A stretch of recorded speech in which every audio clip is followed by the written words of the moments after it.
Aimez les bonnes choses. Shalom bien-aimés dans le Seigneur.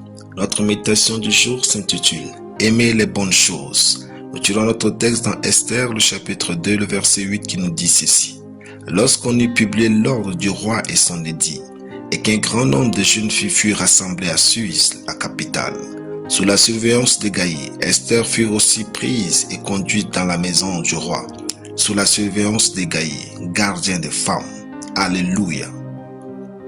Aimez les bonnes choses, puis allez vous présenter là où vous pouvez les avoir. Vous ne pouvez exiger de Dieu qu'il aime les bonnes choses à votre place et qu'il vous les accorde. C'est de l'irresponsabilité.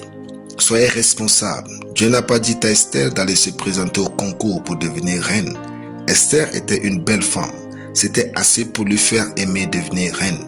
Si vous êtes en vie, alors aspirez à ce qui est bien et noble.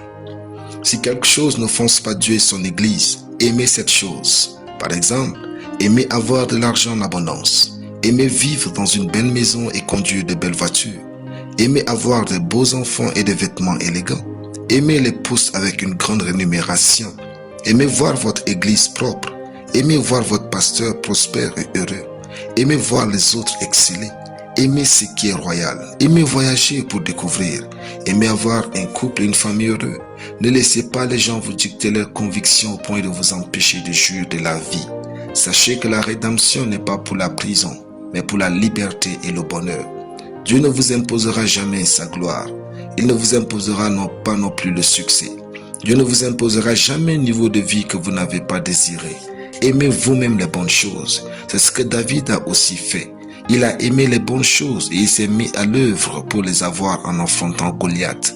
Puis Dieu lui a donné la victoire. Dieu vous a sauvé pour la dignité et non pour la honte. Dieu vous a sauvé pour la gloire et non pour la honte. Dieu vous a sauvé pour le succès et non pour l'échec. Le Saint-Esprit vit en vous pour faire de vous une créature glorieuse et heureuse. Vous avez le droit d'aimer les bonnes choses sans vous en excuser. Vous avez le droit de réussir et d'aller loin autant que possible. Car Dieu est bon et il vous a créé pour la manifestation de sa gloire et de sa bonté. Alléluia. Prions. Merci Père pour ta parole.